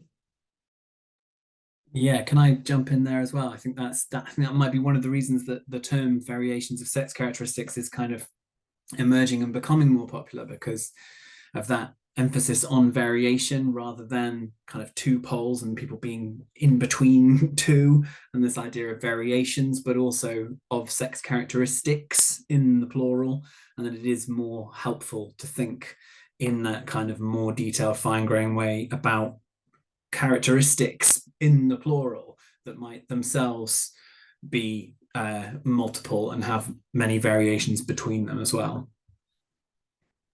And sorry, Lou, I didn't read it. One thing I meant to say too, I appreciate about that term as in teaching about chromosomes and things. The word aberration comes up in textbooks, right? Or chromosomal like differences in a way that sounds very derogatory and insulting, for lack of a better way of putting it. But the word variation is such a better word of just, acknowledging all the options, as opposed to saying, well, it should be this and that's just broken now. Like what a weird way that we talked about these things. But yeah, so I yay to the word variation. Well, and just to jump in myself, so of course, speaking from Orisha tradition, right? So oftentimes in Yoruba, the ways that terms get gendered in English are very much not true to the concept of what we're talking about. So the idea of iya or yeye, right? That's translated as mother, right? But if you look at Yoruba as a language, 98% of the nouns are verbs with noun makers. So ya in iya is literally the ability to respond with urgency. So anytime that you are doing a thing and you hear something going off because you are attentive to the thing that you love, you're responding with urgency. You're an iya, you're a mother, you're the generative force, right? Also, ye, which is the ability for a body to be borrowed in order for another entity to come through. So anytime that I'm even allowing a thought to gestate and be born, I am engaging that's right outside of the biologicalness of that act, right? And then baba, which is usually translated as father, is the act of being invisible like a cat before it pops, before it jumps, right? So it's that tracking, it's that engaging the sensory perception of what's really around you to be able to act, right? It's also the ways in which birds sit on their nest and become bigger and enshroud or engage like the little babies. So that way the babies aren't seen before their time. And so you become a bigger target. So that way everything underneath you is invisible. So that's the act, right? And so in my tradition, there are titles of like Iyaba, which is Iya Baba together as one, or Baba Yeye, which is, right? And so even in the ways that we think of that binary, it's not so much the case once we start to go in deeper into etymology. So.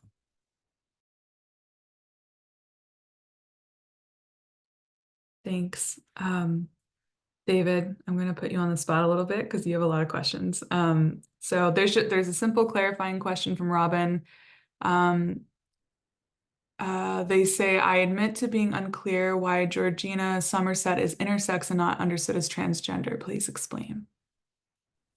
Okay, yes. So very good question. And like all these questions, right, there's a really long answer that I could give for about an hour. So I'll try and do a nice short one. While saying it's very, very difficult, it's one of the main things that anyone doing kind of queer history work is kind of talking about all the times. What terms do you use when talking about people in the past? So Georgina Somerset specifically said that she wasn't trans, but a lot of people, particularly around that time as well, kind of used intersex language as a way of setting themselves apart from trans, because they believed that this might give them some legitimacy in a way that they would not necessarily have got using that term trans. And it's a very complicated and interesting and contested kind of moral boundary drawing around those terms. But with Georgina Somerset, she did have an intersex variation. She wasn't actually aware of exactly what that was until the court case that I talked about very briefly in the presentation. And as part of the libel case, she actually had a barrage of medical tests and proved herself to be an intersex woman rather than a trans woman in court in that way. So again, very, very complicated histories of kind of pathologization and medicalization and the law. And so it's not an easy one. It's a very good question. It's not a simple one, but for the sake of this presentation and for keeping it shorter, it's easier to talk about her as an intersex woman because that's how she talked about herself as not trans, and there was medical proof in that legal space. Great, thank you for clarifying. Chantal asks, I would ask David to discuss more about how phenomenology can give voice to intersex ecology, thinking, for example, of the ways in which phenomenology has given voice to the ecology of plant species and kingdoms. Okay, yes, another good question. Yeah, big question. I'm not sure is my kind of first question. I find Ian Morland's paper really fascinating, but it's not something, as far as I'm aware, that's been kind of taken up in intersex studies much at all, really, kind of phenomenological approaches to intersex, even though that paper was written in 2012. What I think I get from it is what I said about that kind of quietly radical critique of the idea of autonomy, which I think is fascinating. And I think there's much more to be done with that. This idea that autonomy is exactly what we should be aiming for, rather than kind of responsibility and recognition and collectivity and stuff like that. I also find his the idea of kind of moving past strict barriers between kind of people with lived experience and people without lived experience in this more kind of phenomenological, planetary, we might say, approach, in which we're, like, as Ian Morland says, we're kind of all of one flesh. And so we can think of it as an injure to the world, not just to individuals. And we can take a moral and ethical stance on that, whether or not we have very specific kind of lived experience. So those are things I get from his articulation of that. I think that question's very interesting, because thinking about the way that phenomenology has given voice to the ecology of plant species and kingdoms, I think, yeah, there's something in the way that it's about collectivity, and it's also about difference, and it's about specificity, and it's about the specificity of the ecology not being lost just because you see it as part of a broader ecology. And that's, I think, something that, again, that could be developed more, but it's all very speculative on my part, but that's a very interesting question. Thank you. Dakota, do you mind if I just add something about plants?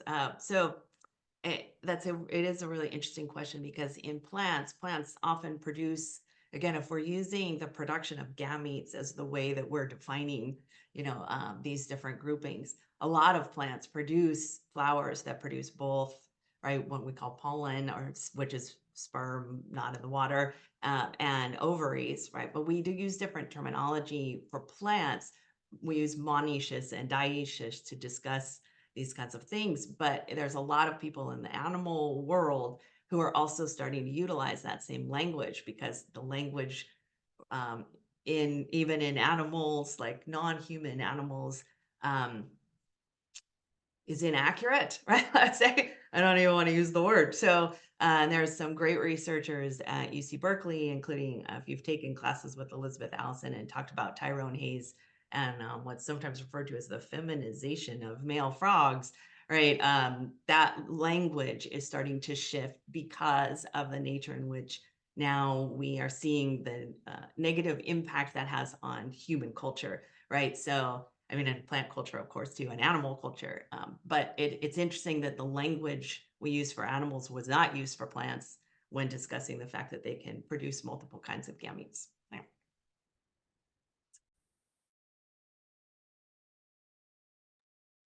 I was actually going to jump in and say something about just a noted connection between the 4 papers. I thought how it was interesting how everyone was concerned in some way about these projects being healing, whether it's our relationship to other bodies and what you did, David, or it's the well-being of the student or the home, and for me, the planetary, right? So I think in some way the projects really fit together in sort of connective.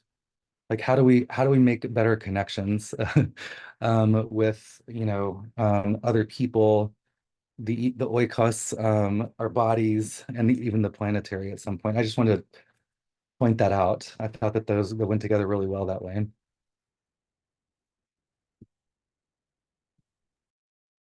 Great, thank you. Let's see. Craig asks another question that I think maybe all the panelists could speak to. I'm curious why a collective threat like climate change doesn't do more to break down individual barriers. Do you have any insights?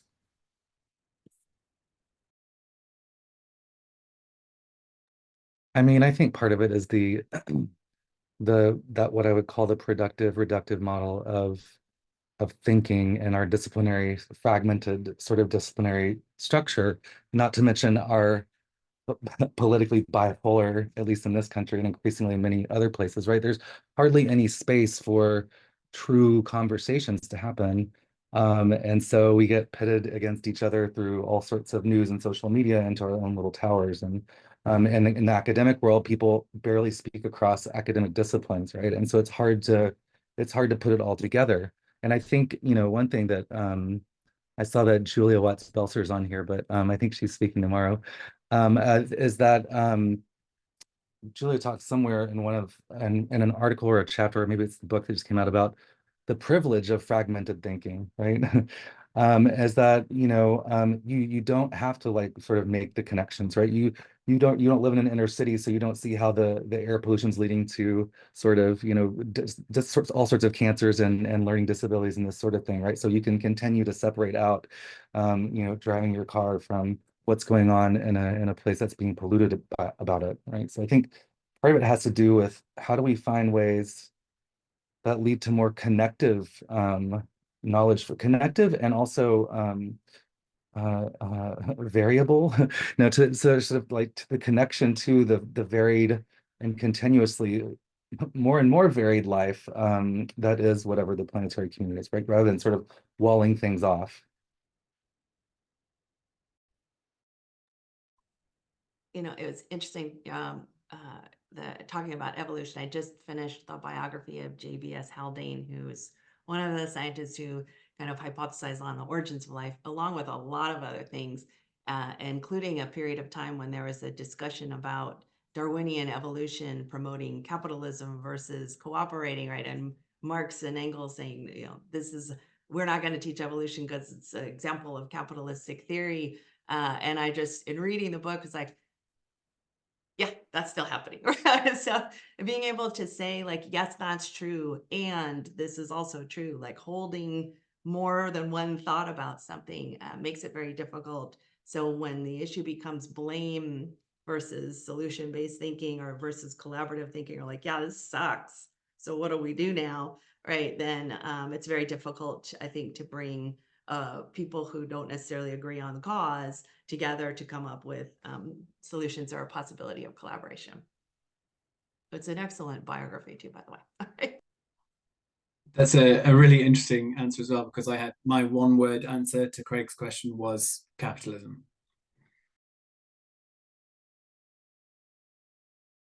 Agreed. Well, and I think in terms of where we are in the spectrum of privilege and how much our stance reflects those of those who taught us. And, I think that we're all talking about being able to, in certain ways, step outside these systems to really see the truth of what's happening versus speaking from our point of privilege.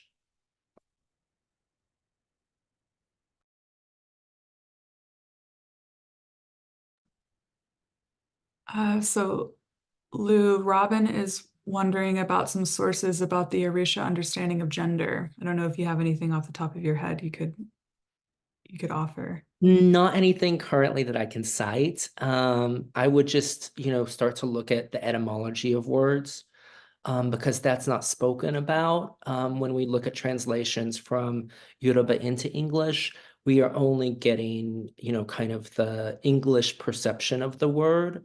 And so the more that we speak to native Yoruba folk about the verbs within the nouns, the more that we can start to dissect what's actually happening. But so much of what we're being presented on this side of the Atlantic is literally for English-speaking people to be able to have that bite-sized amount of information, and just reinforces our own ways of thinking, if that makes sense. Awesome, thank you. Tyler writes, thank you for these presentations. I have a question for Dr. Griffiths or anyone else who might have something to offer.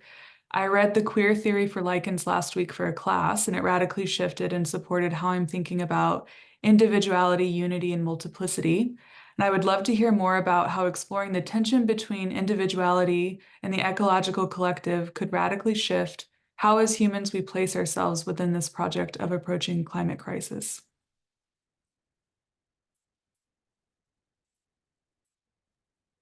Wow, thank you. That's amazing. It's so nice to think people are reading your work and finding it useful. That's great.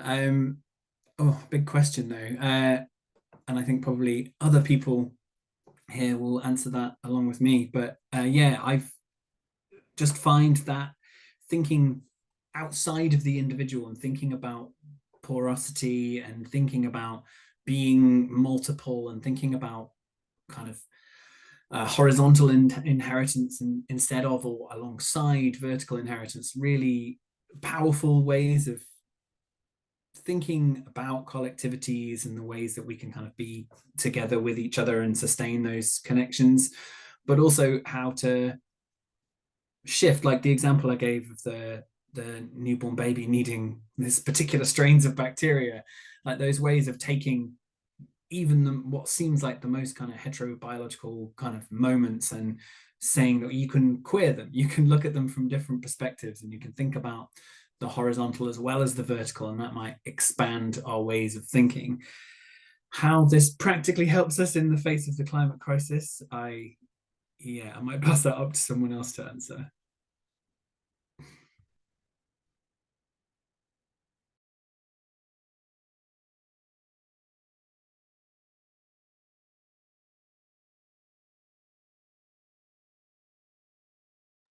I was waiting to see. I feel like I'm talking a lot here.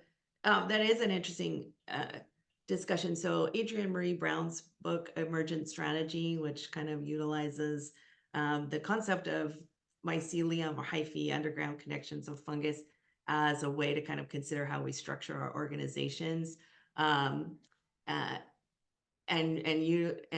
Implements those ideas in terms of, again, I think this, and when I say solution-based, even I don't like the way that sounds. Like that sounds much like data-driven and other language that people use to try to make it seem like, well, the work other people are doing is not important or not interesting or not relevant. But the idea, and I think that's where deep listening really comes into play, that it's not just talking, which is what I'm doing, but like listening, to other people's perspectives and opinions. And I think the way that we're understanding better underground communities of life and non-living things and the interactions of those things and how communication happens can be useful in addressing large things like climate change or institutional oppression, or like really taking the time to step outside, like what Lou said too, right? Identifying the location of your privilege, for sure. And I'm glad you used that Audre Lorde quote because I love it, right? But for those of us that work in that house, like how do we do this, right? But listening is a big aspect of taking a biological system like underground communication of fungus and bacteria and other things and applying it, which also sounds colonial. Okay, so trying to like choose my words carefully here. And then maybe again, that can present options we hadn't thought about if we hadn't actually listened to each other.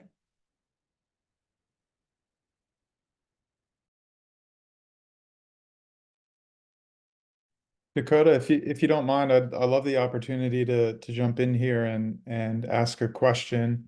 I'd love to pose it to Lou, but it also kind of maybe swing over to Whitney.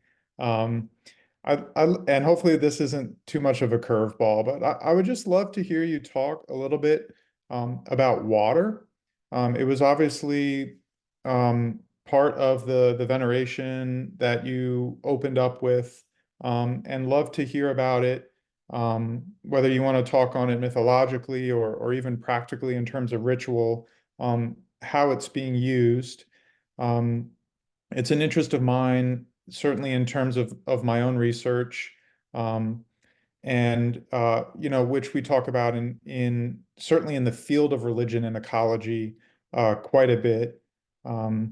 So yeah, I'll start there, and then Whitney, I know you've done quite a bit of work in Indonesia, and I don't know if there's any depending maybe how Lou might answer this, but in terms of some of the emerging pluriforms, I don't know if there's a connection. I mean, I would just love to hear more about Dalia Nasser and this like methodological development of the aesthetic that you kind of talked about. I mean, I was kind of curious on that thread. So maybe we'll start with water. I don't know maybe if we could weave into some of your other research, but yeah, let's start there. So Lou. Oh, this is an amazing question. And thank you for asking it. And I can't wait to hear what everybody else has to say.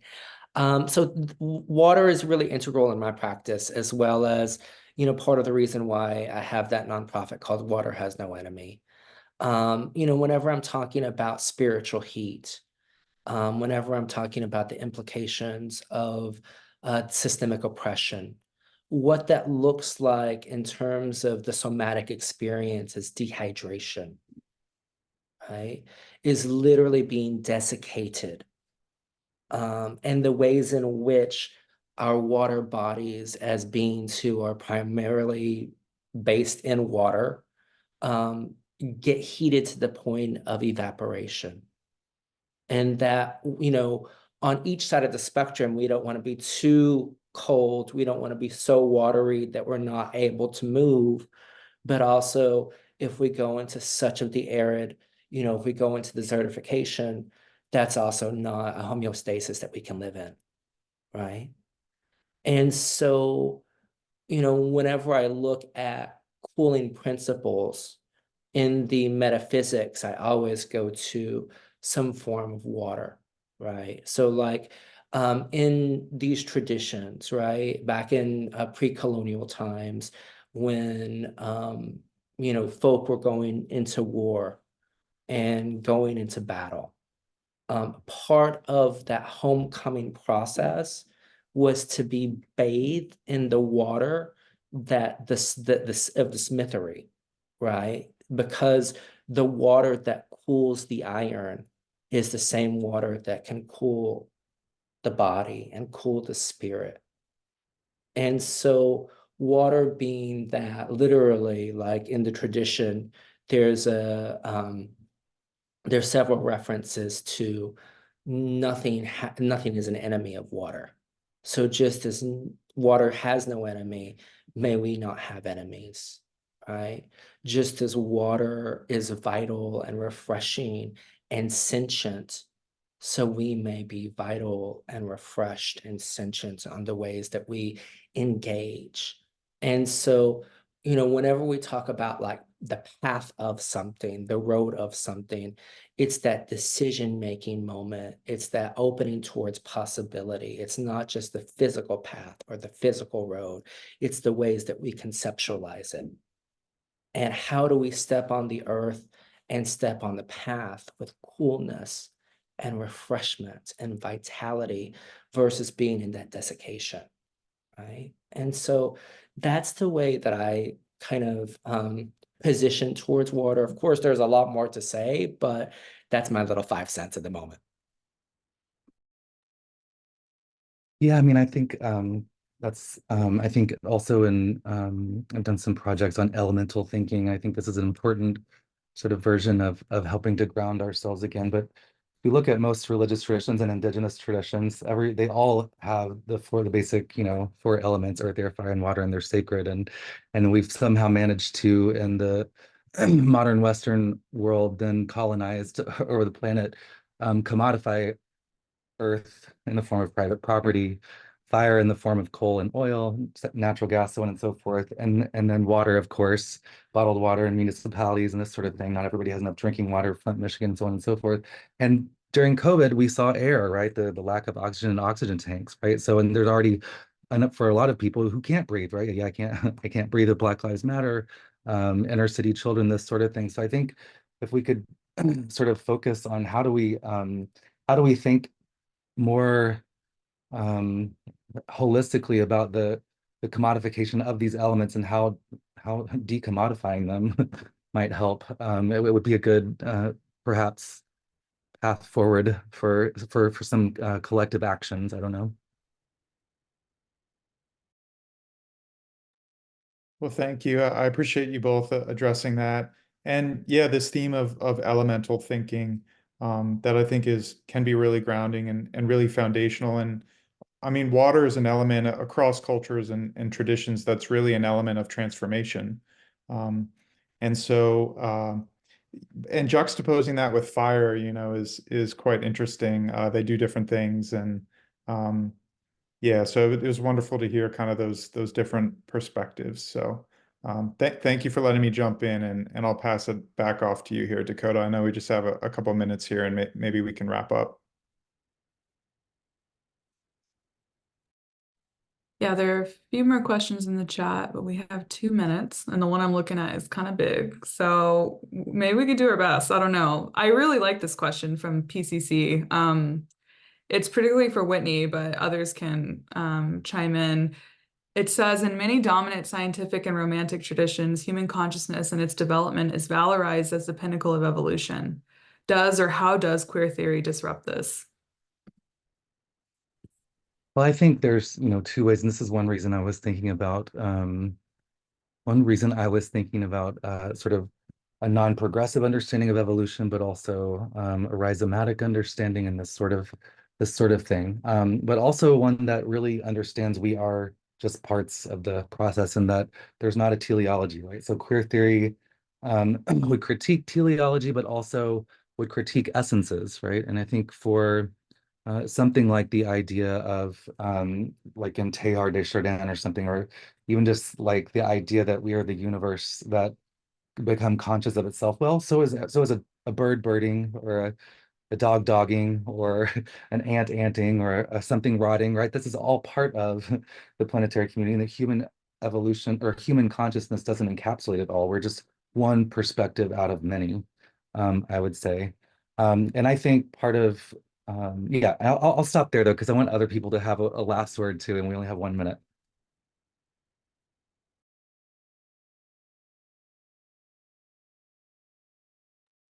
Okay, if I'm going to have a last word, I'm going to also jump on Barnabas's question about what people, especially LGBT people, can do, and what are the implications about recognition of the I. Just to say, it links into what Amy was saying a bit about kind of listening and how listening is so important, and listening and hearing. That's kind of the first step of recognition, is kind of actually listening, not just whacking the eye onto your LGBT and then thinking job done, but actually the first step is listening. What are the concerns of intersex people and intersex communities? Morgan Carpenter has written some brilliant stuff about the dangers of just including that I, and what happens when the focus gets shifted off onto sort of pronouns and passports and sexual health and stuff, which is all really important, but not the main concern for intersex communities. But I think that the big thing of recognition, the kind of the second biggest step, and it's the one that might also lend itself to kind of ecological thinking, is about transformation. I think real recognition is about responsibility and openness to change and to being transformed. So if an LGBT group is adding that I, it needs to both be open to listening and open to change as well. So that's probably just my last moment. Thank you.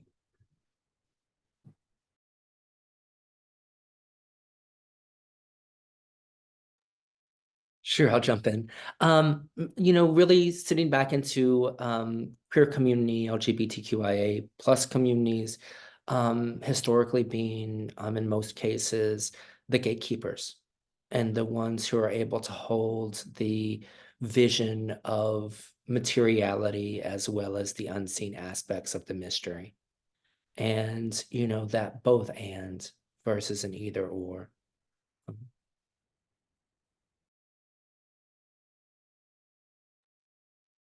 I love that, both and. Yes, I've been trying not to say but, like and, right? And I just thought I would just, on that same kind of listening and connecting and responsibility. Just end with a story. A student in my non-majors biology class, we talk about photosynthesis, respiration, right, with the help of our bacterial mitochondria in our cells and things, and oxygen. And one of my students was like, "So Amy, I was sitting under a tree and I was thinking about this. Where has that oxygen been?" Right? Like, I'm breathing it, it's going to become water, I'm going to pee it out, and then it's going to go back to being a gas again. And like, think of that, what that oxygen has seen.